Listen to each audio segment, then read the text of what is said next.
inform. Religious freedom is about people of faith being able to live out their faith, live out their convictions, no matter where they are. We equip. Sacred honor is the courage to speak truth, to live out your free speech. We also rejoice in our sufferings because we know that suffering produces perseverance, perseverance, character, and character, hope. This is At the Core on American Family Radio. Welcome to At the Core with Walker Wildmon and Rick Green. I'm Rick Green, America's Constitution Coach. Thanks so much for joining me today. Man, oh man, oh man, we have had some incredible decisions by the Supreme Court over the last few weeks. Not only the Supreme Court of the United States, but the Supreme Court of Virginia. And I know I harped on this a lot last week. Some of you are probably tired of me talking about this, but it's so huge. This is such a seismic shift in what was a Democrat machine and method for being able to manipulate representation in Congress so that they got more seats and more influence and more power than actually represented the American people. In other words, there are more people in Congress right now representing a value system that most Americans don't have than there should be.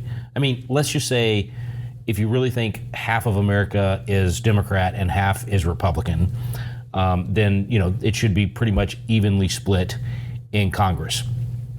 If you think that half of Americans actually believe that men should be able to play in girls' sports, if you think that half of Americans actually believe that men can have babies, or some of the other insane things that these Democrats in Congress actually believe, then you probably also believe there's nothing wrong with the system.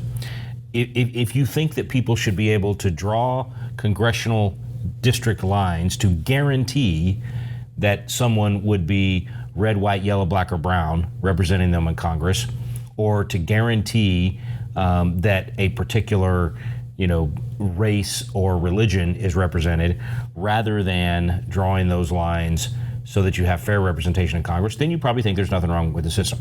I think the system has been broken for a long time, and I am so thankful that we finally are, number one, getting rid of race in the way that we draw district lines. Number two, that we are actually going to have a representation in Congress that is pretty close to the population of the country in terms of the breakdown of values and what people are for. It's just a turning point. It truly is. And what I'm referring to in terms of the Supreme Court decisions, number one, the court has said no more race in drawing your congressional district lines. Number two, they have specifically said to multiple states now that you can, in fact, redraw your lines in order to not take race into consideration. What I mean by that is Alabama, Louisiana, several of these states, that they were going to just go ahead and have the elections based on old maps that did consider race, that actually drew lines based on the color of skin, completely racist. And what the Supreme Court has said is, nope, go ahead, redraw your lines, you've got time, and then do your elections in November based on fair district lines that are not based on race. They're based on party. They're based on these, non-raced, race-based maps. Well, folks, what that means is that number one, Tennessee is going to get rid of a district that was attempting. Think about this: even Democrats guaranteeing a Democrat district supposedly based on race, supposedly going to guarantee that a black representative will be in Congress, still had a white representative, a white Democrat representing that district, when a black Republican is running against that white member. And so people are now on television, AOC and others, saying that this is Jim Crow, that somehow that Republicans are drawing districts to prevent blacks from being elected, when in fact it's the Democrats that made sure that they had a white person representing what was a black majority district. And now you have a chance for a female black Republican to win that district. So it's insane, the excuses that they will use. But here's what's going to happen, I believe. I think you're going to have districts come out of Alabama, Louisiana, Texas, other states that have done this, where it's going to be more important what someone believes and what their positions are going to be when they represent the district than their color of skin. And that's a win for everyone. Now, other big news is Virginia. I talked about it last week, how they violated their Constitution. They completely ignored very clear rules in the Constitution for how you do a constitutional amendment. which they needed in order to do redistricting in the middle of the decade. And they just cheated. They just flat out cheated. They flat out ignored the law. They violated their own constitution. I mean, on its face, like not even close. This wasn't a judgment call. This wasn't like, oh, the wording was, ambiguous. You could have gone either way. No, this was a very clear, like you have to count 1, 2, 3. And they decided, nope, we're just going to count from 0, 3 and ignore 1 and 2, even though it was clearly required to do so. I mean, that's how blatant and obvious this was. Their own Supreme Court in Virginia has struck down the map that they spent nearly $70 million getting done. They spent all of this money to ram through, I mean, literally force through this constitutional amendment in Virginia so that they could redraw the lines and get rid of the Republicans in Virginia. And their own Supreme Court in Virginia has said, no, you have to follow the law. You have to follow the Constitution. This is blatantly unconstitutional. If you do this, what's the point in having the law? So you talk about being for the rule of law or for chaos, anarchy, literally mobocracy, anarchy is what the Democrats are pushing for. So that is a huge victory in Virginia that their own state Supreme Court said no, which I told you 2 weeks ago when they did this, that it was very, very likely this would happen, that if they upheld this unconstitutional action, then the rule of law in Virginia is gone. Thankfully, their Supreme Court had some, not only common sense, but legal sense in striking down this blatant power grab, unconstitutional, unbelievable. You know what the Democrats are saying now? Their response to this is that they're going to fire the Supreme Court. They are saying that they plan to pass laws, because remember, they've got the legislature and they've got this crazy communist governor that's willing to do the kind of things that they just did to get this redistricting bill through and violate their Constitution. And for anybody that wasn't listening last week, go back and listen to my programs last week.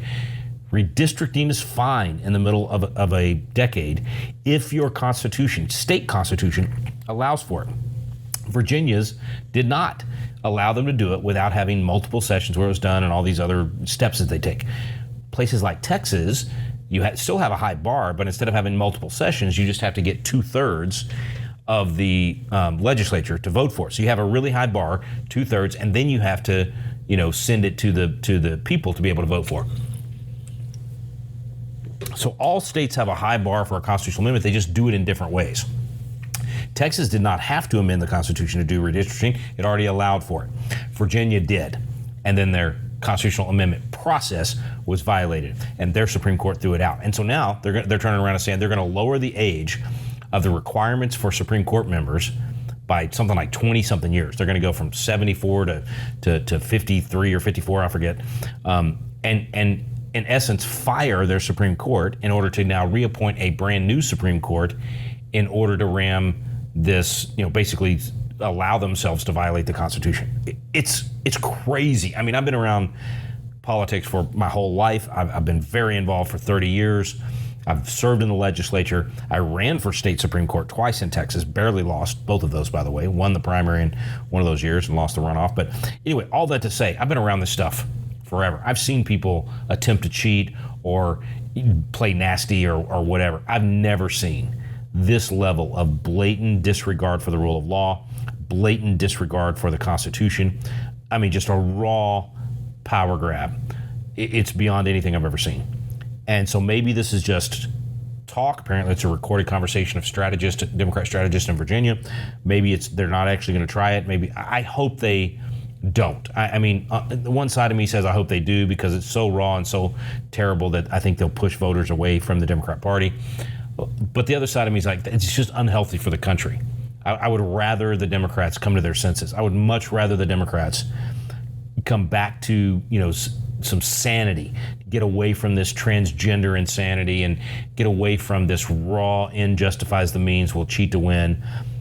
But let's not forget, the Democrat Party are the same ones that lynched nearly 5,000 people in the South, blacks and whites. 25% of the 4,900 lynchings were white, but they were all Republicans. Let's not forget that the Democrat Party has a horrible history. I mean, horrible. They have been willing to cheat, steal, lie, murder in order to hold on to power. That's just the history. That's just the facts. we would hope that that was the past, that was 100 years ago or 50 years ago. But when I see them violate a blatant constitutional requirement for something so important as a constitutional amendment, and then see them talk about literally firing their own Supreme Court and just saying, we're just going to do whatever it takes. We're going to do anything and everything to hold on to power, to gain power. It really makes me lose hope for the Democrats. And maybe it's time for the party to be destroyed. Maybe it's time that they do fall apart, that they do such evil that their own people wake up and hopefully start a new party. It's happened. It hasn't happened for a long time in American history. The founders had the Whigs and the Federalists, Anti-Federalists, the Anti-Mason Party. I mean, they had a lot of different parties. And, over time, you had changes. I mean, the Republican Party was created in 1856 because of slavery and because the Democrats were so racist and the Whigs and others were not getting it done. And so you had anti-slavery, a small portion of the Democrats that left and joined some of these other groups to start the Republican Party. Maybe that's good for the country if the Democrats were to do that. But I'm just telling you that this is what they're doing in Virginia is beyond the pale, over the top. Now, take all of these things that have been thrown out there, the Supreme Court decisions with regard to race not being used, the Supreme Court decisions with regard to it's okay to redraw your maps, the upholding of the Texas map, the Virginia Supreme Court throwing out the Virginia map. And you have basically a tremendous amount of victories for the Republicans, a handful of victories for the Democrats, and a major defeat for the Democrats. Put all of that together, and you're probably at a net, I think I said this last week, that if the Virginia one got thrown out, you'd probably be at a net 10, maybe 12 Republican districts. In other words, if all things being equal, which they're not, and you're going to have different candidates and amounts of money, and you're not guaranteed to win any of these districts, but you're probably going to could have a 10 to 12 vote pickup for Republicans rather than losing the House. Now, that's only if people show up. That's only if the Republican base and conservatives show up to vote in the midterms. That's only if we get out the vote and the midterms are seen, correctly so, as an endorsement and a encouragement to the Trump agenda and what's been done so far in the first 2 years of his term. By the time that we get to that point, we're at a year and 2 months, 3 months right now. But by the time you get to November, you're going to be at close to 2 years, and there should be a resounding thumbs up and support of what President Trump has done so far in his second term. There's just no comparison to. It's probably the most successful second term of any president in history. Potentially the most successful presidency overall in history, and whether you look at I saw a headline, I think it was this morning, on jobs in America, that we are up in terms of private jobs and we are down in terms of federal employees. That something like 11% of the federal workforce has been let go by the Trump administration, 300 and something thousand jobs. That's huge, folks. That's and for your job growth to be in the private market instead of in government. Just think about that from a basic economic perspective. If you add a job in the government, you're not producing anything. You're not making anything. And you have to pay for that person's job with what is produced and made by someone else in the market. If you have private sector jobs being created, then that means something is being done to increase the economy. Now you have another taxpayer and a person that's producing, and even their job being possible, and the money that's being used to pay them for that job is because of growth in the economy, because of something being done that is serving and helping people. So it's a huge deal. So between that and Venezuela and all the other things, it's just remarkable. He deserves to be applauded and deserves a midterm that breaks all the rules, because normally in the midterm, a president's party loses. More on this when we come back. We got to take a quick break. I'm Rick Green. You are listening to At the Core with Walker Wildmon and Rick Green.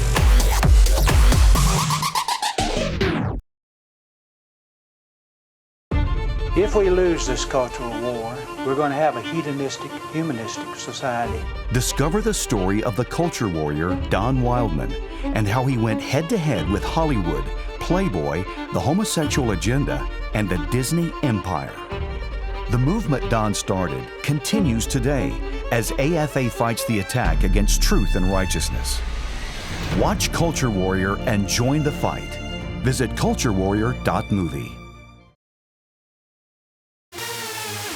At the Core podcasts are available at afr.net. Now, back to At the Core on American Family Radio. Welcome back to At the Core with Walker Wildmon and Rick Green. I'm Rick Green, America's Constitution Coach. Thanks for staying with me today. Again, just a tremendous amount of movement on the redistricting issue. It's a very, very important topic that I know I probably burned y'all out on in the audience just talking so much about it last week and this week. So I'm going to totally switch topics for this segment and our final segment today, and I'm actually going to share an interview. I know I did this a couple of weeks ago, but this one's so good I got to do it again. And it's Nick Freitas, who is speaking of Virginia, a legislator in Virginia for the last 10 years, who is also just a fantastic author and speaker, and has become a friend of Wall Builders and all of us guys and at Wall Builders. And so we had a chance to have him on the program yesterday, and I want to share that interview with you because it is so good and he is so entertaining, and his new book called The Man Book is so worth talking about. So we're going to jump into my interview with Nick Freitas, and I'm just going to give you the whole program with David and Tim Barton because they had some great commentary as well on the outside of the interview. So here we go. This is Nick Freitas on the Wall Builder Show. David, Tim, this ought to be fun, man. This is one of those guys that we've all just kind of recently started getting to know, and just it was a super enjoyable guy. But what a track record! 10 years as a legislator, doing a great job, influencing things out there on college campuses. Yeah, really somebody that we want kids to hear from and learn from. Not just kids, us. Well, and to add to his resume, right, I'm a military combat veteran with a Green Beret, lots of deployment. Yeah. So all kinds of real world experience. And also one of my favorite social media follows for people listening right now, if you're not quite putting the face to the name, he's the one that always has the mug at the end. He'll make a comment and drinks the mug to end it. He's just one of the best. Follow him on social media. But he is somebody that is one of many of the voices that God has raised up, we would argue strategically, like in this kind of Esther thought for such a time as this. And he's been able to get on college campuses. God's expanding his horizons in many ways.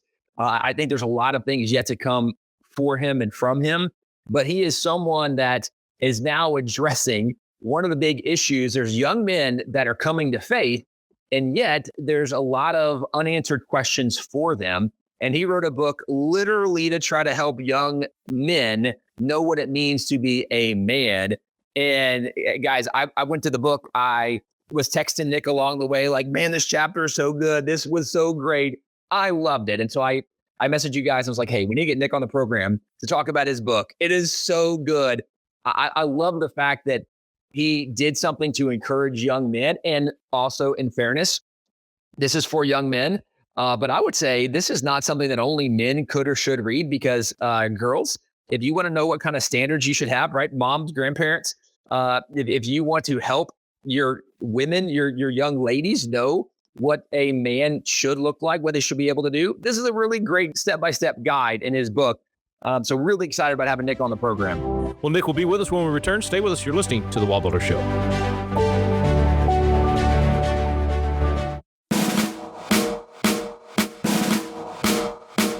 This is Tim Barton from Wall Builders with another moment from American history. American patriot Paul Revere rode to alert Americans of the impending arrival of the British, but he also sought patriot leaders Samuel Adams and John Hancock to warn them that the British were seeking their execution.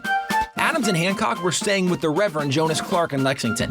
When they asked Pastor Clark if his church was ready for the approaching British, he replied, "I've trained them for this very hour. They will fight, and if need be, die under the shadow of the house of God." Later that morning, 70 men from his church faced several hundred British in the first battle of the War for Independence. As Pastor Clark affirmed, the militia that morning were the same who filled the pews of the church meeting house on the Sunday morning before. The American church was regularly at the forefront of the fight for liberty. For more information on this pastor and other colonial patriots, go to wallbuilders.com.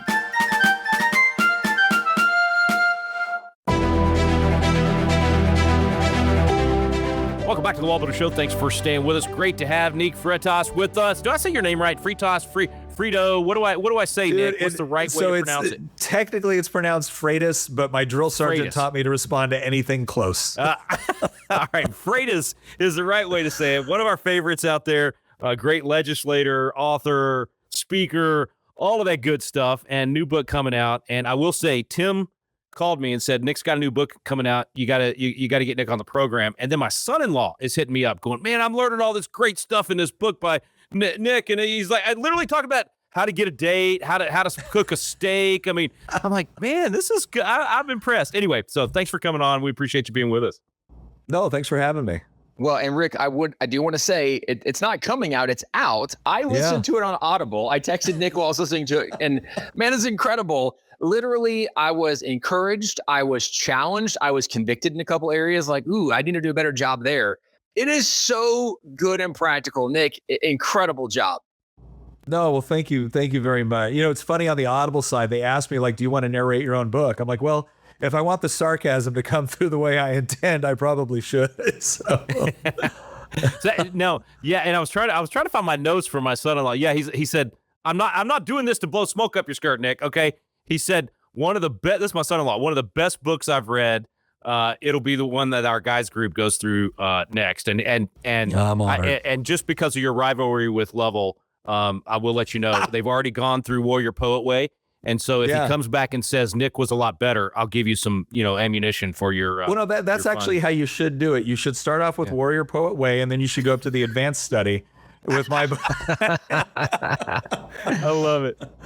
Yeah. I love it. Well, I know he's told me a lot that he got out of it, and he basically put it this way. He said, and he had a difficult family situation coming up, and he said this is great for guys that had good dads, but it's really great for guys that didn't have dads that just taught them some of these manhood things in life. And so I'm assuming that was kind of part of your goal, to fill that gap of some of these basic things that you need to know to be a good man. Well, I think masculinity has been under attack from the left for about, for decades, but like really the last 20 years have been bad.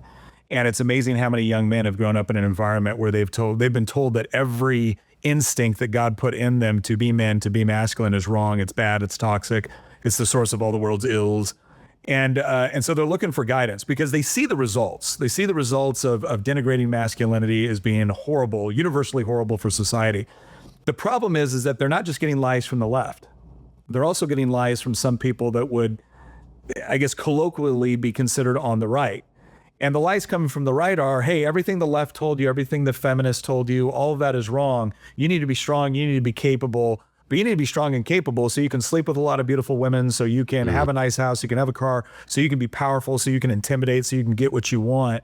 Essentially, it's the reject toxic masculinity and actually engage in barbarism, like this kind of hedonistic approach. 2 ditches. To masculinity. You're in a ditch either way. Yeah. Yeah. And my whole question is, okay, but what does God say about masculinity? Yeah. And that's what I really wanted to hone in on, is this idea that masculinity, those instincts that he gives men are good. Now, there's negative manifestations of them, and there's positive manifestations of those instincts. And it's all a question of where do you get your identity and who do you serve? And once you identify those two things, mostly if I get my identity in Christ, I serve him.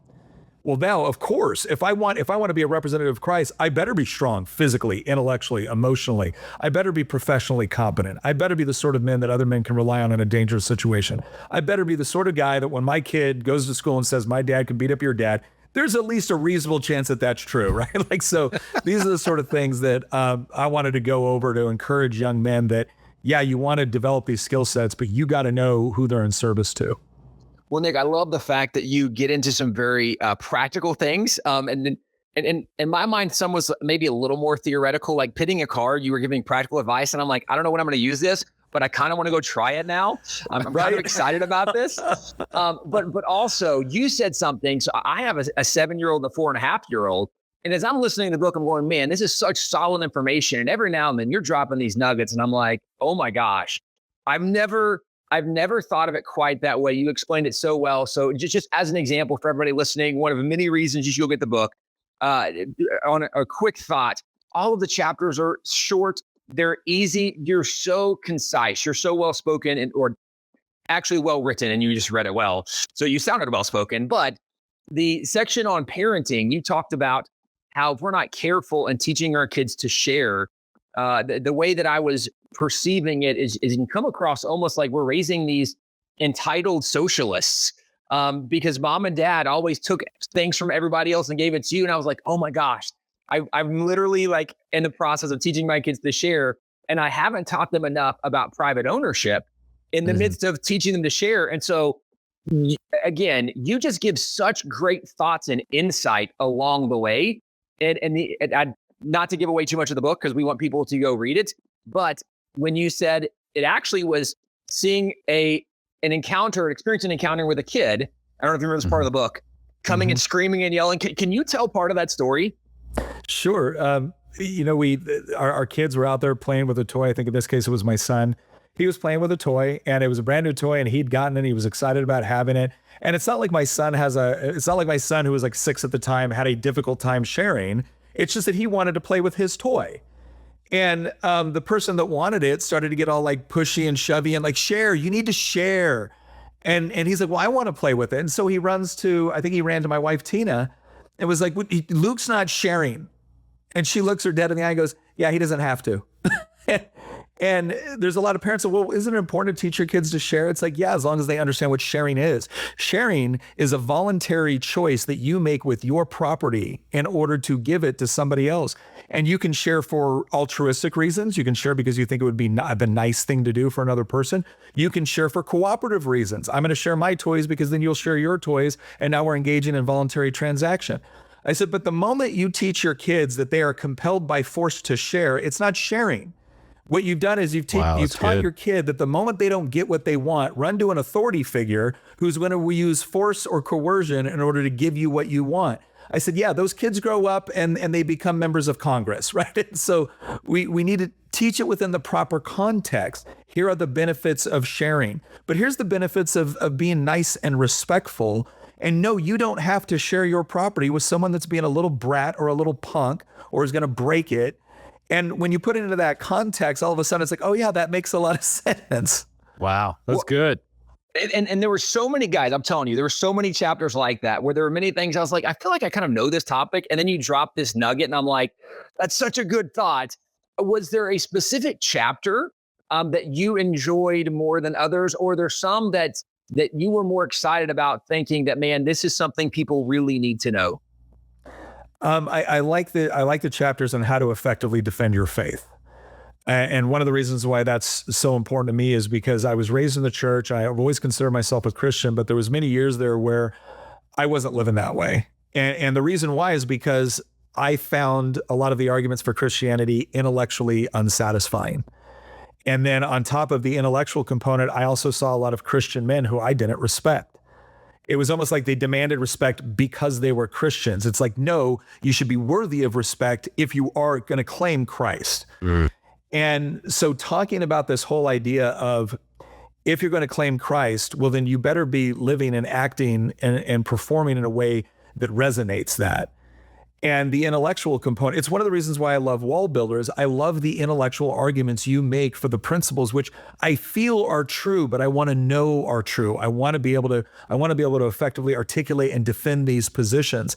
And if you believe that the word of God is true, well, then then it's equipped you with all the abilities that you need to be able to effectively defend it. You just need to dig in. You need to understand. You need to understand context. And so learning about Christian apologetics and learning how to effectively provide a intellectually rigorous defense of my faith, that was huge, not just for the impact it had on other people as I was having these discussions. It was huge in my walk with Christ. Because now all of a sudden, if you think about any meaningful relationship you have with another person, there's an emotional component, right? You might be attracted to them or you might like some of the same stuff. But when you talk about really meaningful relationships, there is always a deep intellectual bond there. There's the ability to talk through with this other person meaningful things and discuss challenges and to work through problems. And that's the relationship God wants to have with us. But if you treat Christianity as if it's a fad diet, right? Or it's this emotional thing that I do because it makes me feel happy, as opposed to a genuine relationship, well, then you're missing you're missing this entire component, which is absolutely critical. And so going through the chapter of explaining my experience with that and really finding like just the richness of what it means to embrace your Christian faith and your relationship with God, that was a fun chapter, a very rewarding chapter to write. They're like, Nick, you wrote a chapter on how to defend or how to win an argument with your wife. They're like, so this is a fiction book. And I said, no, I'm actually very serious about that chapter, because I think one of the worst pieces of advice married men give to young men as they're about to become married is, oh, don't argue with your wife. I'm going to teach you 2 words, the key to a happy marriage. Yes, dear. No, that's not. That's how to destroy your marriage. Because you should lead. You should be the man, and you should be wise. And so if you disagree with your wife, you should be capable of having a good conversation with her about whatever the problem is and the challenge is. And you should be able to articulate those reasons in a way that she can respect. And oh, by the way, if you're dating a woman right now where you can't have a reasonable discussion with her, for the love of God, don't marry her. Right? Like, and so I that was another chapter that I really enjoyed that people get kind of a kick out of, but I'm deadly serious that this is so important about understanding effective communication with your wife, because that's the most important earthly relationship you're going to have with another human being. And you better be able to discuss things and work through things, and to do so in a mutually respectful manner. Nick, how much are you getting to dive into some of these subjects when you're at the campuses and doing some of the tabling events you've been doing? That's another reason why I wanted to write the book, was because 10 years ago or 5 years ago, when I would speak to students, it was all about politics, right? I was a state legislator at the time. They wanted to know about tax policy or communism or whatever. And I still get those questions, but it's amazing how many more of the questions now are about being a father, being a husband, about your faith. How do you effectively defend and live out your faith? And so this is, in one way, you might look at that as that's a little bit concerning that we have so many young men that don't know the answers to these questions. But on another way to look at it is, oh no, the harvest is ripe. We have young men who recognize that something is wrong with the world.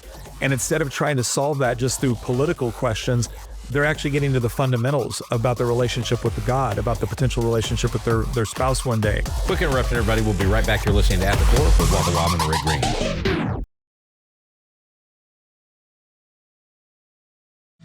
Presenting AFA Stream, an online platform that hosts all AFA-produced video content, including documentaries, church curriculum, American Family Radio shows, and our Cultural Institute series. I would submit that we are a Christian nation, and the proof of that is in our founding documents and in the U.S. Constitution itself, because our founders recognized for the first time in world history that our rights come from God, our Creator, not our government.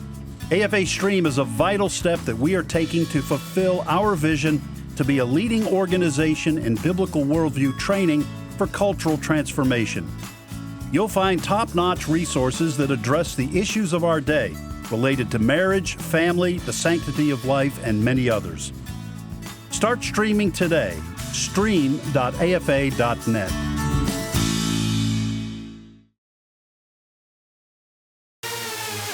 At the Core podcast are available at afr.net. Now, back to At the Core on American Family Radio. We're back here on At the Core with Walker Wildmon and Rick Green. I'm Rick Green, America's Constitution Coach, jumping right back in with Nick Freitas, special guest for this interview I just did yesterday with he and David and Tim Barton. So I'm just sharing the whole thing with you from our Wall Builder show, and I know you're enjoying it. Let's jump back in with Nick Freitas. About their duties and roles and responsibility as a man, as a husband, as a father. And so this is the time for men to be able to offer that sort of discipleship that is desperately needed. Nick, along those lines, obviously for our audience, we have a lot of parents, a lot of grandparents, a lot of the Christian school, homeschool world, et cetera.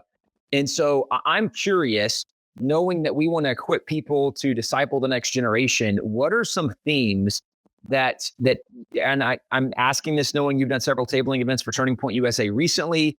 And Charlie used to tell us that when he would go from campus to campus, he heard a lot of the same questions. And usually there were themes behind it. What are the themes that you are hearing that you think are the best discipleship opportunities to make sure parents and grandparents are pouring into their kids and their grandkids to have the right answers for these questions?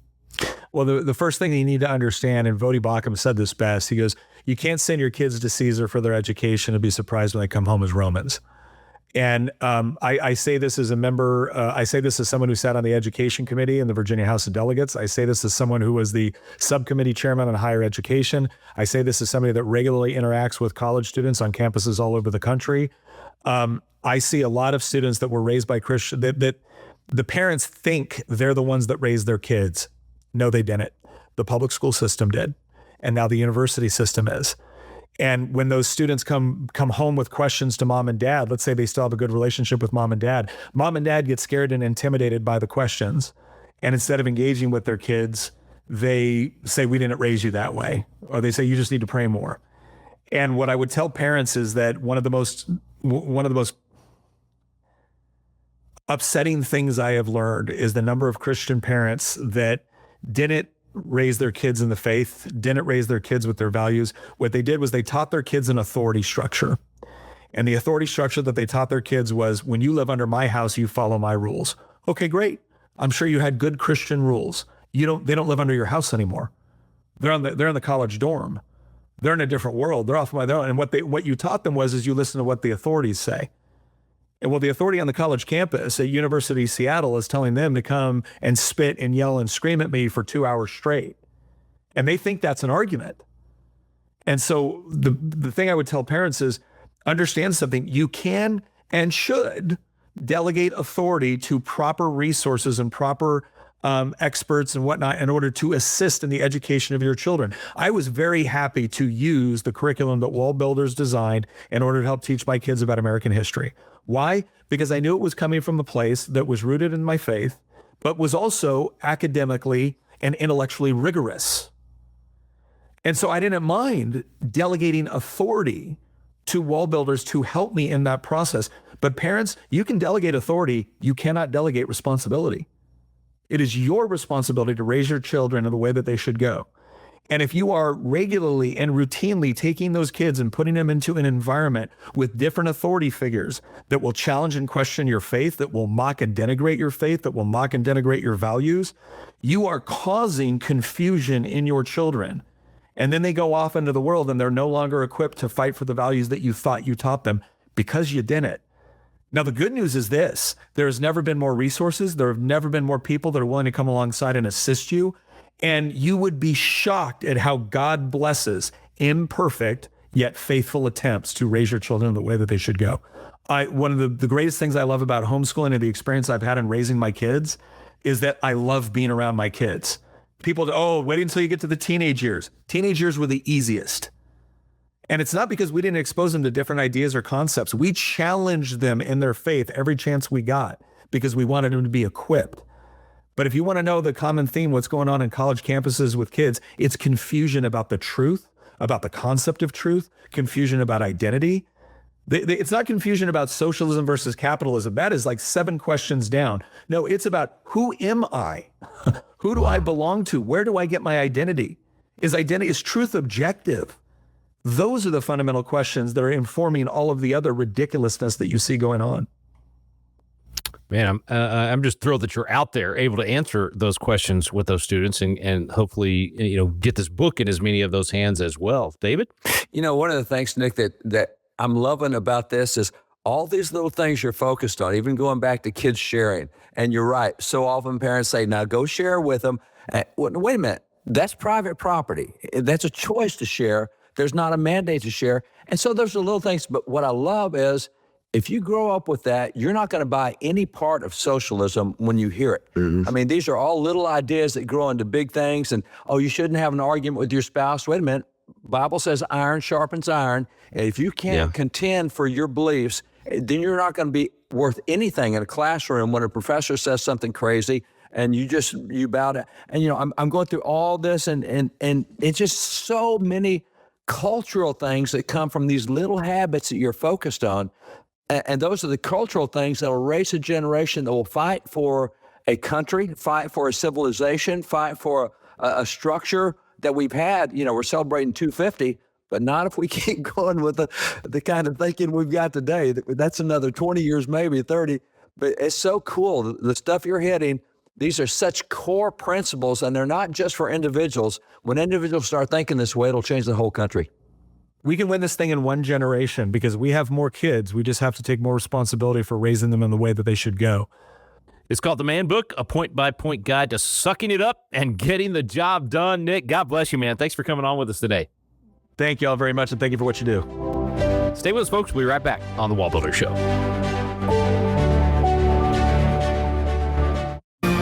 Have you noticed the vacuum of leadership in America? We're looking around for leaders of principle to step up, and too often, no one is there. God is raising up a generation of young leaders with a passion for impacting the world around them. They're crying out for the mentorship and leadership training they need. Patriot Academy was created to meet that need. Patriot Academy graduates now serve in state capitals around America, in the halls of Congress, in business, in the film industry, in the pulpit, and every area of the culture. They're leading effectively and impacting the world around them.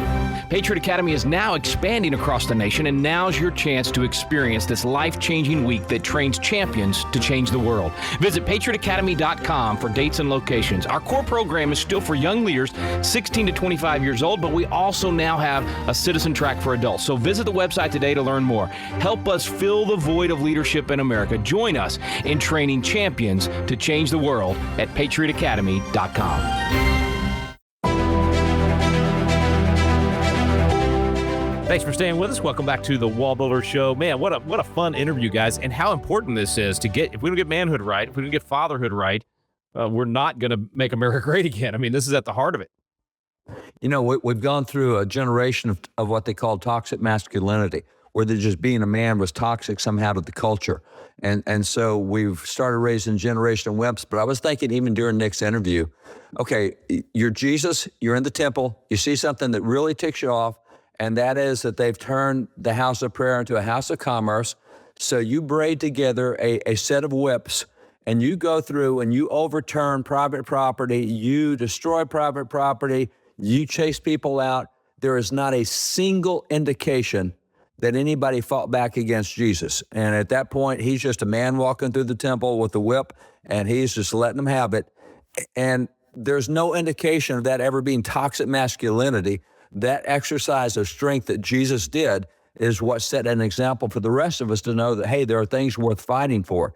And so I think that's what Nick hits here, is pushing back on that culture that says, hey, you shouldn't stand up and fight for things. And there are things you should stand and fight for. Dad, I completely agree with everything you're saying. I do want to point out, and you would agree, Nick would agree, when you stand up and fight for what matters, there will be opposition. So even though the Bible doesn't give us examples of people in the temple opposing Jesus, there was a group of religious leaders that led to Jesus being crucified because he did create opposition, but he did it in a godly way. The Bible says that we can be angry and sin not. And there are times that we should be angry with evil. The fear of the Lord is to hate evil. And it takes a masculine man to be able to oppose and stop evil at times, which is exactly what Nick was talking about. And, you know, even when Moses came down off the mountain after receiving the 10 Commandments, and there they built a golden calf, and he just went physical on them. He launched, and, you know, the Bible doesn't condemn that because it was something that needed to be done. And there are times for that exercise of strength, Tim, as you said. It did lead to opposition later, but the wimpy man kind of thing has got to go away. It's not biblical. And if we're going to restore a biblical nation, this book that Nick has written is just, you know, I think, Tim, you said there's 50 short chapters in it, 50 pieces of wisdom that help put us back in the right direction. The Man Book, a point-by-point guide to sucking it up and getting the job done. You can get it on Audible. Tim said that was fun to actually listen to Nick read the story. So you got his sarcasm in the Audible part, huh? Oh man, yes. And there's a couple parts where he pauses to make like the sarcastic comment along the way. I loved it. The book itself would have been great. I spend a lot of time behind the windshield, and so listening on Audible is my preferred method for going through a lot of content. But the sarcasm from Audible is worth the listen on Audible. Otherwise, the book I would highly recommend. So during the pauses, you just imagined him taking a drink from the mug. That's probably what happened as you were listening. All right, that was Tim Barton's voice you were hearing right there at the end. So I get to do this show with David and Tim Barton every day, the Wildbuilder Show. We've been doing it for 20-something years now, and what a privilege to get to learn at those guys' feet, but then also just to get to have a lot of great guests. And sometimes it just makes sense to go ahead and share that interview with you here on At the Core, because it's just so good and it deserves to be played again. And I just felt like Nick Freitas was definitely one of those, and I wanted you to hear what David and Tim had to say about it as well outside of the interview. So that's why I shared the whole thing with you. What a treat, man! I think part of what I've been trying to share lately with some of these interviews that I'm bringing to At the Core is just to expand your horizons and know that there's a lot of good people out there that are fighting the good fight, that are, the State Board of Education people that I've had on in the last few weeks and months, the pastors, the people like a Nick Freitas, or, we'll probably get John Lovell in soon, Chad Robichaud, those kind of guys that are literally tender warriors. John Lovell calls it Warrior Poet Way. It's basically a modern day version of Stu Weber's book Tender Warrior that I gave to every man in my wedding. I mean, it was massively influential in my way of thinking about family and my role, my job as a man, as a godly man.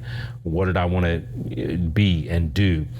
And I just love the fact that there's so many good resources now for men to begin to get, like we had. And this was, for me, Tender Warrior was, wow, what was that, 93, 94? And you had Steve Farrar and Point Man and Ed Cole and Maximum. I mean, all of those resources that helped us navigate marriage and fatherhood and all of those things. I am so thankful that this generation now has these guys like Nick Freitas and John Lovell and Josh McPherson and just there's so many. I mean, and they're solid biblically. Victor Marks. I mean, in fact, if you were going to give a reading list, in fact, I did do this. I did this with my son-in-law before he was my son-in-law, when he wanted to be my son-in-law, and I gave him a reading list. I did do Tender Warrior. Said you got to go back and read the one I did, but then I gave him Dangerous Gentleman by Victor Marks, Warrior Poet Way by John Lovell, and now Man Book. And as you heard in the interview, my son-in-law actually sought that one out himself. I didn't even know about it until he told me about it, and then Tim Barton told me about it. So I guess what I'm getting at is there's some really good resources out there. Do not look at this culture that in many ways is dark and in many ways has run from God and rejected God and tried to destroy the family, destroy manhood. Don't look at all of that and say, oh, I don't, how's my son or my son-in-law or my grandson going to be able to navigate manhood in this world where it's either toxic masculinity, or it's effeminacy, it's the Andrew Tate, Nick Fuentes, in my opinion, scumbag masculinity. It's not true masculinity. It's selfishness and sinfulness in that ditch. So there's ditches on either side. And I don't want you to be fearful or think, that those are the only options for my son or son-in-law or grandson or grandson-in-law. There are good, godly men out there teaching these things, teaching these young men how to live and how to thrive and how to do it biblically. We're doing it at Patriot Academy. We're teaching these young men that come to us, whether they come through one of our summer programs for just a few days and they get a taste of that, or they come spend a whole year with me at the campus and the other men at our campus that have a chance to mentor them or just being around other young godly men that they can do iron sharpening with. There are good resources out there. So do not despair, but instead be joyful and be thankful for what God's put in our paths, the things that He's orchestrated for us to raise up a remnant of godly men to be able to bring our country back, to have tough men who bring us back into good times. I am absolutely convinced that the table is set. Every single one of us has a role to play. And if you hear anything from the program today, I hope it's that you will step up and be a tender warrior, that you'll be a warrior poet, that you will take these things and teach them to the young men in your life as well. Thanks so much for listening. You've been listening to At the Core with Wildmon and Rick Green.